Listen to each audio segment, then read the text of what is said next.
Okay, so for this one, I'm going to show you how to just make a line in and of itself, or just a stroke that stands alone. So far, our strokes have been around shapes, but sometimes we will want a stroke or a line just to stand on its own. So to do that, again, we will use the pen tool for that. So I'll switch here, P, to switch to the pen tool. P, there we go, switch to the pen tool. And I want to create a line that goes right across the artboard here. So it doesn't really matter right now if it's curved or straight. Okay, so we want it just to stop right about here. So normally we have been going and closing off our shapes with the pen tool. But if you don't want to do that and you want this just to be a line that ends right here, you can just push P for the pen tool again. Usually I'll push P if I know I want to draw another line. Or after you do that, you can just push V if you know you want to then move it around. Okay. So both of these now still have a fill. So you can see that little gray spot right here. That is the fill. But we want it just to be a stroke. So I want to click on this. Right here, my fill is highlighted. And I want to click this little none box. So there, that gets rid of it. Same with here. So maybe my stroke is on top. So in order to activate that fill, I select this line here, click on the fill so it's on top. Then you can go over to your fill here, and I can click none there. So that's two different ways to get rid of that fill if you just want a stroke. All right, so now we can manipulate these any sort of ways. I can make that stroke thicker or thinner. But for the assignment, you'll need to show a variety of different types of strokes. In our lecture about line, we want to use lots of different types of lines. So you want to use thin to thick to thin, and kind of some textured lines as well. So I'll show you a bunch of different ways to change these strokes to make them a little bit more unique. So to start off here, just under this uniform, here are some nice width profiles here. So you make sure you have one of your strokes selected. You go up here and you can see this will then change this. So this is a nice way. So this tapers off nicely.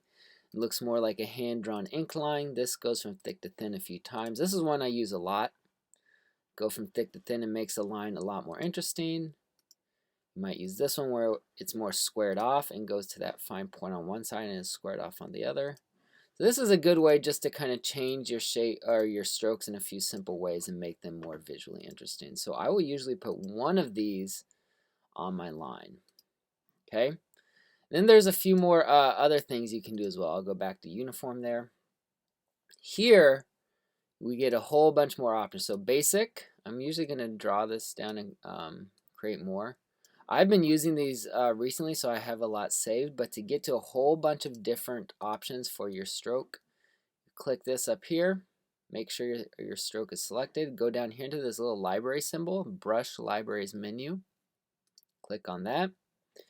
Now all of these will do something to your stroke, but the ones I use the most are here under this artistic category, and you can just click on any of these and there's a bunch you can scroll through. So that brings up this option window here. I'm going to make this a little bit bigger.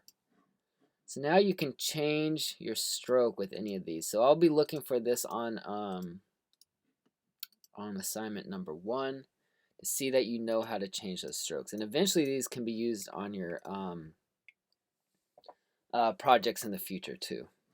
So we talked about that during the lecture on line, changing strokes for a purpose. So if you're drawing something solid like a building, you want one type of stroke. If you're drawing something light and fluffy like clouds, you want a different type of stroke. And then once you have this open, you can click these arrows down here as well. Here's just a whole bunch more options.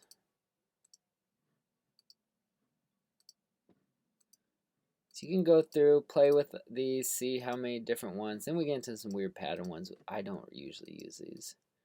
All these ink ones, and these ones are kind of trying to imitate actual mediums, I find work a lot better. These ones are kind of cool, these splatter brushes as well. And then once you have these up, you can change the size of them. So some work better at a little bit bigger. See, this one kind of works better right at that 1 point size. This one works well too. There we go. So same thing. So you can do this with any stroke around a shape or a stroke that's just sitting on its own with no fill as well. Okay. So that's adding and changing the characteristics of strokes in Illustrator.